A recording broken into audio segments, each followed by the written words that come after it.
Hello दोस्तों। तो आज मैं फिर से एक बहुत ज़रूरी टॉपिक के बारे में बात करने जा रहा हूँ। अभी हमने कुछ दिन पहले देखा हमारे कुछ एग्जाम्स के रिजल्ट आए थे। लाइक सीबीएसई ने 10th और 12th बोर्ड के रिजल्ट्स को डिस्क्लोज किया, राइट। उसमें हमने क्या देखा, करीब if I tell you some statistics, कुछ 18 लाख बच्चों ने 10th का एग्ज़ाम दिया, कुछ 12 लाख बच्चों ने 12th का एग्ज़ाम दिया। इसमें 18 लाख बच्चों में से इफ आई से 10th क्लास के अंदर 1.2 लाख बच्चों की 90% अबव आए। उसमें जब आप 12 लाख बच्चे जो 12th का एग्जाम देते हैं, कुछ 94,000 बच्चों की 90 प्लस परसेंटेज 90% से ऊपर आया। तो ऑलमोस्ट आप देख सकते हैं कि 18 लाख से 1.2 और 12 लाख से 94,000, ये करीब 7% है। मेरे कहने का मतलब है 7% बच्चों ने 90% से ऊपर मार्क्स जनरेट करे। उसके बाद एक बच्ची जो लखनऊ की है, दीपाली जैन नाम से, आई थिंक, राइट। उस बच्ची के 100 आउट ऑफ 100 आए हैं हिस्ट्री के अंदर। हिस्ट्री बच्ची पढ़ती है, आर्ट्स की स्टूडेंट है, राइट। उसके बारे में काफ़ी लोगों ने वीडियोस बनाई, काफ़ी फेलिसिटेट किया जा रहा है।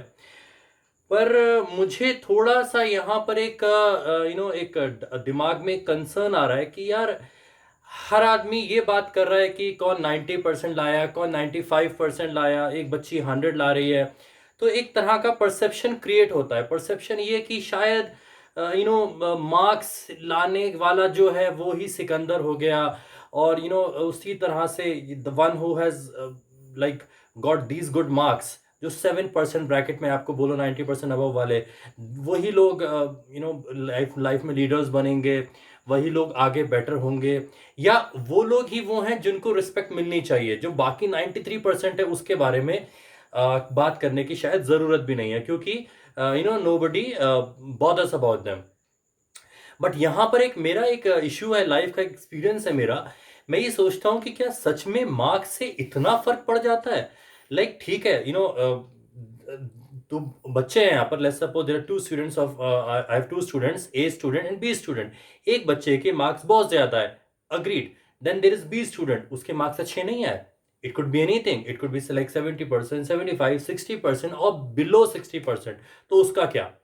क्या वो अपने आप को बिल्कुल कहीं पर लॉक कर ले कि अब उसका कुछ नहीं हो सकता है, कोई एंट्रेंस क्वालिफाई नहीं होगा, वो लाइफ में कुछ कर ही नहीं सकता? क्या है ये आखिर? इसका मतलब परसेप्शन क्या मानूं मैं? क्या होता है अगर मार्क्स कम आते हैं? तो मार्क्स कम आते हैं तो बच्चे परेशान हैं, वहां उनके बारे में कोई बात नहीं कर रहा। मैं यहां ये आपसे कहना चाहता हूं कि मैंने अपनी लाइफ में देखा, और मैंने ही नहीं, आप अब लाइफ में लोगों के बारे में पढ़िए। आपको पता है सबसे ज्यादा जरूरी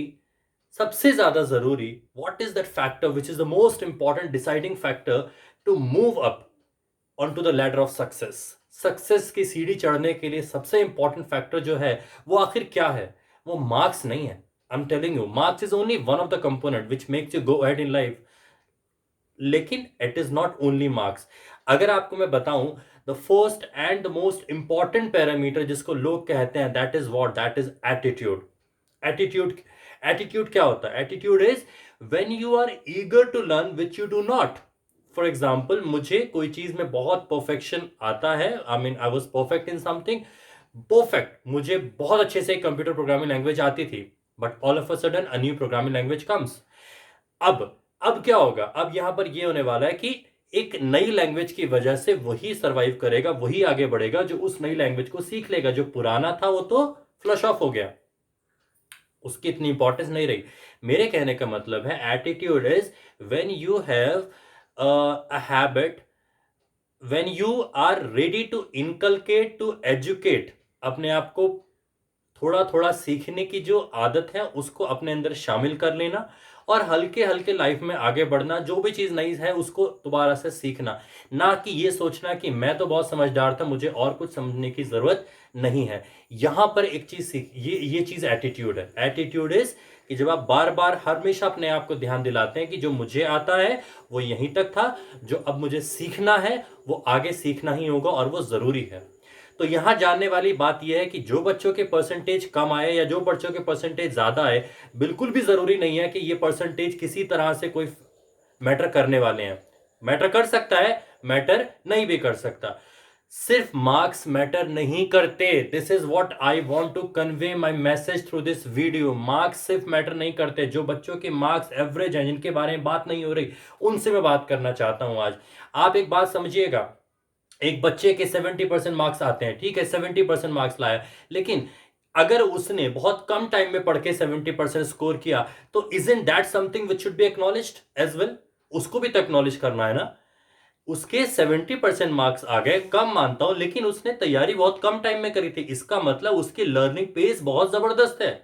so when ever he sits down, दोबारा से किसी भी टाइम पर, किसी भी मोमेंट पर लाइफ पर, हो सकता है उसका एक्सिलरेशन इतना ज्यादा है, उसके सीखने की स्पीड इतनी ज्यादा है कि वो दूसरों से बेटर हो जाएगा। तो इसका मतलब it is not only marks which decide, that is your attitude, your self learning capability and your belief in your self. और एक चीज और बोलूंगा, सबसे जरूरी चीज जो मैं नहीं कहता, ग्लोबली मैनेजमेंट के लोग और जितने भी कॉर्पोरेट के लोग हैं, सीनियर मैनेजर्स हैं, वो कहते हैं दूसरी चीज सबसे जरूरी होती है एटीट्यूड के बाद। What is that? That is called soft skills. Soft skills. अब ये सॉफ्ट स्किल्स क्या होते हैं? Soft skills is, it is actually an amalgamation, बहुत सारी चीजों को मिलाकर बना है। जैसे कि उसमें एक आता है कम्युनिकेशन।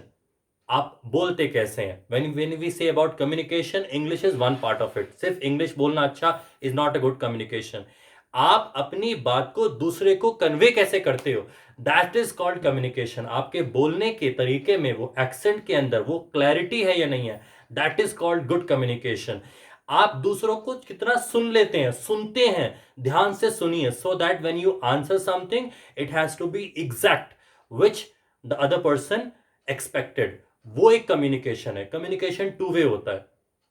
सॉफ्ट स्किल्स का एक पार्ट। दूसरा पार्ट सॉफ्ट स्किल्स का, आपको कॉन्फिडेंट रहना है।